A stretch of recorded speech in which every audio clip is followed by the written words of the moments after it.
Caitlin Clark shines bright in familiar territory, but this time in Indiana red. The Carver-Hawkeye Arena was electric. Not just buzzing, roaring. Every seat filled, every eye glued to the court. But this time, it was not the Iowa Hawkeyes fans came to see. Well, not exactly. It was Caitlin Clark, all right, but in an Indiana Fever jersey.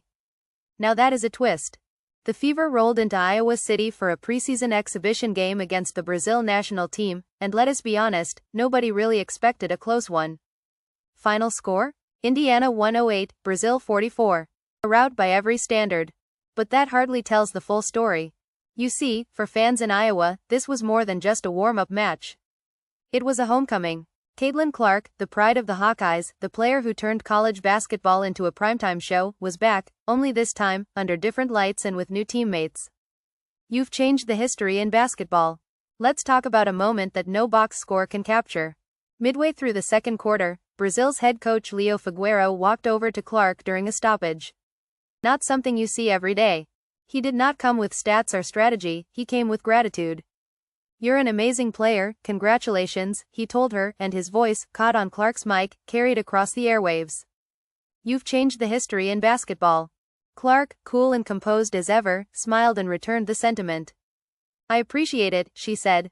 "Thanks for coming here and playing us." Then, with a touch of grace, she flipped the spotlight right back. "Most people you've played in front of?"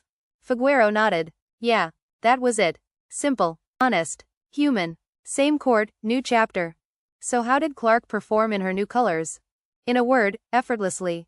She looked just like the Caitlin Clark Iowa fans knew and adored. Pulling up from the logo like it was her personal driveway. Draining threes like it was still March. She finished with 14 points in just over 18 minutes, a casual clinic. Remember, she sat out the Fever's first preseason matchup against the Washington Mystics. So this was her 2025 debut, and she made it count. The crowd knew exactly why they came. And the fans? Oh, they showed up. Loud and proud. Clark knew they would. "I certainly give the fans something to cheer about. That's my goal," she said afterward. "Get them involved. Get them loud." She even gave her teammates a heads up. "It's going to be the loudest arena you've ever played in," she told them. No exaggeration there. It was not just about basketball.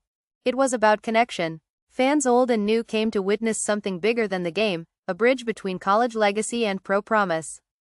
Not just one-way applause. Team Brazil may have taken a beating on the scoreboard, but they did not walk away defeated. Far from it.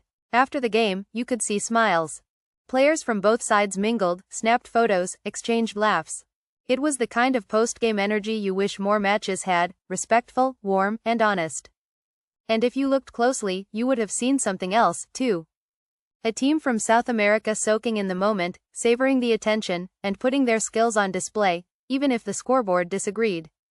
What's next for Clark? Let's not get ahead of ourselves, but one thing is clear, Caitlin Clark is exactly who we thought she was.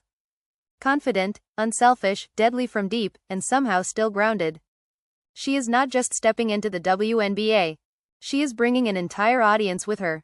Old fans, new fans, skeptics, believers, all of them. And they are not just watching. They are following. So yes, it was just a preseason game. Yes, it was a blowout. But for those in Carver-Hawkeye Arena, it was something more.